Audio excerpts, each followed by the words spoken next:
ഇതൊക്കെ കണ്ടിട്ട് നിങ്ങൾ വിചാരിക്കും ഫുഡ് കഴിക്കാൻ വേണ്ടി മാത്രം അമ്പലത്തിൽ പോയതാണോ? ഒരു വിധത്തിൽ പറഞ്ഞിട്ടുണ്ടെങ്കിൽ അങ്ങനെയും പറയാം. ഇതിനൊക്കെ വേണ്ടിയിട്ട് തന്നെയാണ് നമ്മൾ ഈ അമ്പലത്തിൽ പോയിട്ടുണ്ടായേ, നമ്മുടെ സ്വന്തം അമ്പലപ്പുഴയിൽ. അർച്ചനക്കടവ് മുത്തപ്പൻ്റെ അമ്പലം കഴിഞ്ഞിട്ട് ഞങ്ങൾക്ക് രണ്ടാൾക്കും മനസ്സുകൊണ്ട് ഭയങ്കര അടുപ്പുള്ളൊരു അമ്പലമാണ് അമ്പലപ്പുഴ കൃഷ്ണൻ്റെ അമ്പലം. അപ്പോൾ ആടെ നമുക്ക് ഋത്തൂടിനെയും കൊണ്ട് വരണമെന്ന് ഭയങ്കര, അതിന് മാത്രം ഭക്തി നമുക്കുണ്ടോ എന്ന് ചോദിച്ചിട്ടുണ്ടെങ്കിൽ ഇല്ല. പക്ഷെ അമ്പലത്തിനോടുള്ള താല്പര്യം രണ്ടാക്കും ഒരുപോലെയാണ്.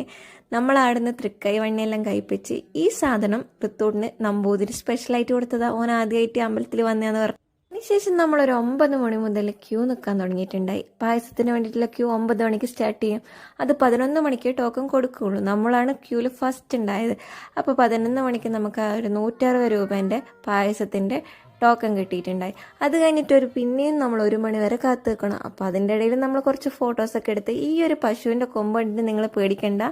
കാരണം എന്ന് വെച്ചിട്ടുണ്ടെങ്കിൽ അതൊരു പാവാണ്. അപ്പോൾ അവർ പറഞ്ഞ് തൊട്ടോ കുഴപ്പമൊന്നുമില്ല എന്ന് പറഞ്ഞുകൊണ്ട് നമ്മൾ തൊട്ടിട്ടുണ്ടായത്. അപ്പത്തേനും പാൽപ്പായസമെല്ലാം അടുപ്പത്ത് നിന്ന് ആയിക്കൊണ്ടിരിക്കുന്നുണ്ടെങ്കിലും ഈ ഒരു സംഭവം എന്ന് വെച്ചിട്ടുണ്ടെങ്കിൽ പാൽപ്പായസത്തിൽ പഞ്ചസാര ഇടുന്നതിനെക്കാട്ടി മുമ്പ് വാസുദേവനെ വിളിച്ചിട്ട് അനുവാദം ചോദിക്കുന്നതാണെന്നാണ് നമ്മൾ അടുത്തുണ്ടായ ഒരു അമ്മമ്മ പറഞ്ഞു തന്നിട്ടുണ്ടായത്. അങ്ങനെ കുറച്ചു നേരം കൂടി വെയിറ്റ് ചെയ്യുമ്പോഴത്തേനും കണ്ണന് കൊടുക്കാൻ വേണ്ടിയിട്ടുള്ള പായസം കൊണ്ടുപോയിട്ടുണ്ടായി. അത് കണ്ടേറെ സമാധാനമായി. ഇനി നമുക്കുള്ളത് കിട്ടുമല്ലോ. അങ്ങനെ കാത്തു നിന്നിട്ട് നമുക്ക് സാധനം കൈമ കിട്ടിയിട്ടുണ്ടായി.